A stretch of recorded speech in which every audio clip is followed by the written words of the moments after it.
आज आइतबारको बसाइमा फेरि पनि अर्को रचना लिएर उपस्थित भइसकेको छु। आजको रचनाको शीर्षक रहेको छ को आफ्नो को पराई चिन्नु पर्ने भयो।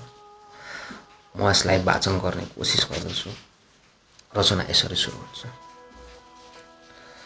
फर्केर आउन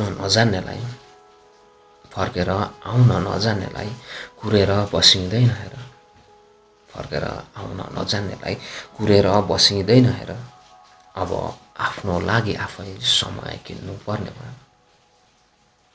फर्केर आउन नजान्नेलाई कुरेर बसिँदैन हेर। अब आफ्नो लागि आफै समय किन्नु पर्ने भयो। खै के बहाना लिएर नजिकिन खोज्छन् मान्छेहरू। खै के बहाना लिएर नजिकिन खोज्छन् मान्छेहरू। अब को आफ्नो को पराई राम्रोसँग चिन्नु पर्ने भयो। मलाई मायाको नाटक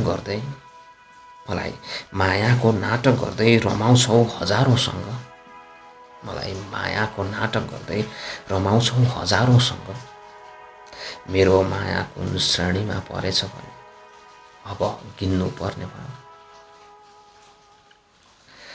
मैले तिमीलाई मुटुको ढुकढुकी भनेर बोलाउने गर्थेँ। हो, मैले तिमीलाई मुटुको ढुकढुकी भनेर बोलाउने गर्थेँ। जहाँ जाउँ फरक नाम मात्र सुन्छु तिम्रो। मैले तिमीलाई मुटुको ढुकढुकी भनेर बोलाउने गर्थेँ। जहाँ जाउँ फरक नाम मात्र सुन्छु तिम्रो। अब मैले दिएको नाम त तिमीबाट छिन्नु पर्ने भयो। तिम्रो जीवनलाई सुधार्ने मौका अवश्य मिल्नेछ हेर। हो, तिम्रो जीवनलाई सुधार्ने मौका अवश्य मिल्नेछ हेर। थाहा होला नि मौका आउँछ पर्खँदैन भन्ने कुरा। नत्र भने तिमीले इज्जत दाउमा राखी बिक्नु पर्ने भयो। तिम्रो जीवनलाई सुधार्ने मौका अवश्य मिल्नेछ हेर। थाहा होला नि मौका आउँछ पर्खँदैन भन्ने कुरा।